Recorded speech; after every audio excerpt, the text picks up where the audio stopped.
I'm Carl Lanning from Brazos River Charter School, and welcome to our inaugural edition of This Week in History, specifically the week of September 15th through 21st.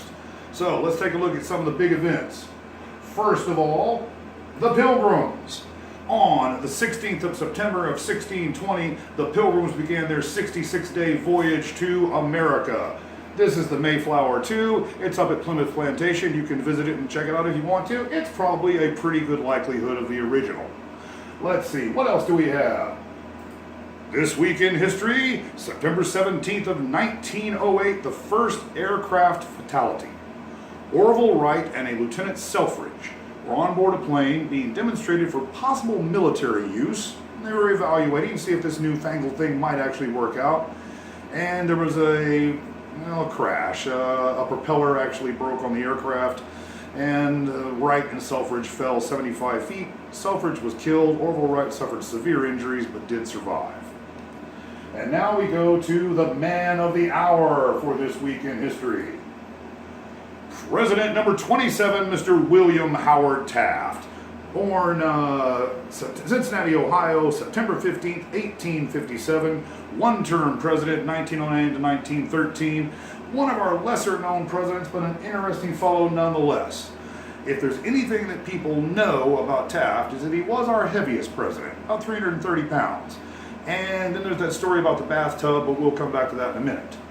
First thing about Taft is he was the first president to own a car. His favorite one was this. It was a 1909 white steam-powered touring car. He also owned a Baker Electric, and I believe there were 2 Pierce Arrow limousines that were purchased by Congress for his use. He was also the first president to throw out the ceremonial first pitch for Major League Baseball. Now, although he was entirely tone deaf, so when our not quite official national anthem was played, somebody had to nudge him to tell him when to stand because he literally could not hear music. He was probably also a narcoleptic. A lot of people talked about him, his chin falling down to his chest and sleeping for a few minutes, including during meals. He was our only president to serve on the Supreme Court. 1921, after he left office, he was appointed Chief Justice of the Supreme Court, which makes him the only president to swear in another president, specifically 2 of them, Harding and Coolidge.